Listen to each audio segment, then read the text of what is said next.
Hi అండి, welcome to Korra Varalakshmi channel. How to prepare the మెత్తల్లే curries అంటే దీన్ని డ్రై ఫిష్ అని అంటాం.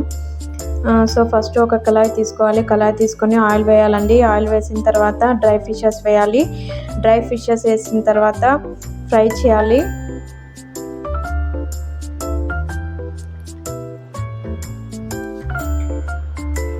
కలపాలండి. కలిపిన తర్వాత అవి ఫ్రై అయిన తర్వాత ఒక గిన్నెలో తీసుకోవాలి. ఆ ఫిషెస్ ఫ్రై చేసే ముందు ఒక 2-3 సార్లు మంచిగా నీట్తో కడిగేయాలండి. వాటి మీద ఉన్న దుమ్ము మొత్తం పోతుంది. తర్వాత అదే ఆయిల్లో ఆనియన్స్ ఒక 3 or 4 గ్రీన్ చిల్లీస్ తీసుకున్నాను. 2 మీడియం సైజ్ ఆనియన్స్ తీసుకొని చిన్న చిన్న ముక్కలుగా కట్ చేసి వేసుకున్నానండి.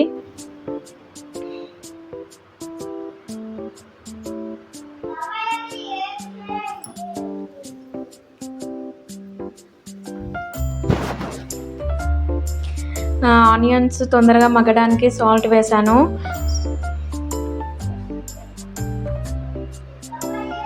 సాల్ట్ వేసి కలపాలి.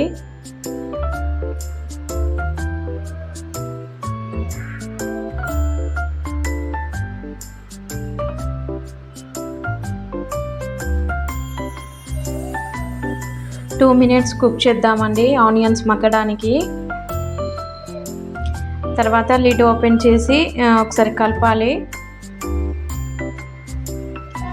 దీంట్లో జింజర్ గార్లిక్ పేస్ట్ వేసానండి, అది క్రష్ చేసి వేసాను. పసుపు వేయాలి, కారం వేయాలండి. మీరు ఎక్కువ తింటే కొంచెం ఎక్కువ వేసుకోండి, లేదు తక్కువ తినాలంటే తక్కువ వేసుకోండి, as per according to taste.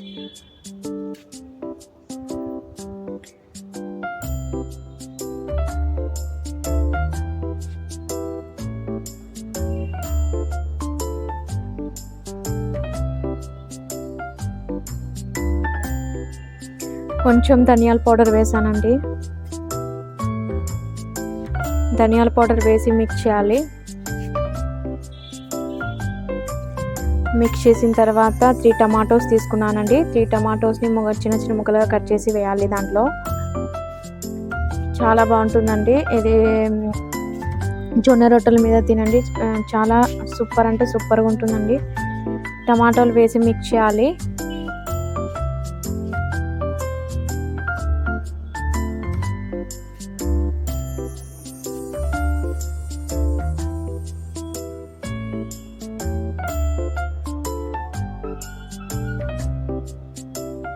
ఇందాక డ్రై ఫిష్ని ఫ్రై చేసాం కదండి, అవి యాడ్ చేసేయాలి.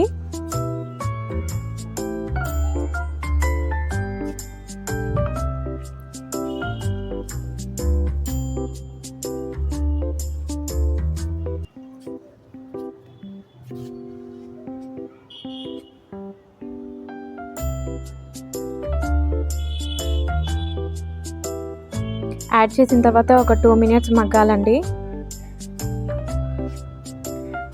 2 మినిట్స్ మగ్గిన తర్వాత ఆయిల్ కొంచెం పైకి తేలుతుంది. ఇప్పుడు వాటర్ని యాడ్ చేయాలి. కొంచెం ఈ కర్రీ లిక్విడ్గా ఉంటే బాగుంటుందండి.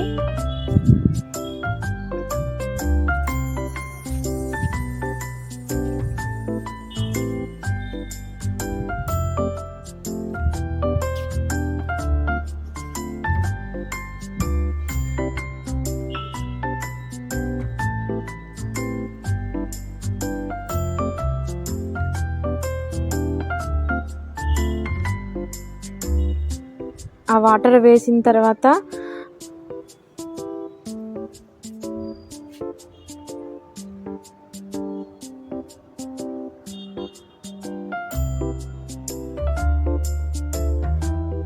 బాగా మరగాలండి. వాటర్ వేసిన తర్వాత ఒక 3 or 4 మినిట్స్ సిమ్లో మరిగించాలి. ఎప్పుడైనా కర్రీలో ఎంత మరిగితే అంత టేస్ట్ వస్తుందండి. వెరీ ఈజీ, సింపుల్ అండి. ఒకసారి ట్రై చేయండి. మీకు కనుక యూస్ఫుల్ అయితే ఒక లైక్ చేయండి, కామెంట్ చేయండి, షేర్ చేయండి, సబ్స్క్రైబ్ చేయండి. జొన్న రొట్టెలతో మెత్తల్లే కర్రీ ఈజ్ రెడీ. జొన్న రొట్టెలతో dry fish curry is ready. Thank you for watching అండి. ఇది చూసిన వాళ్ళు thank you for watching friends.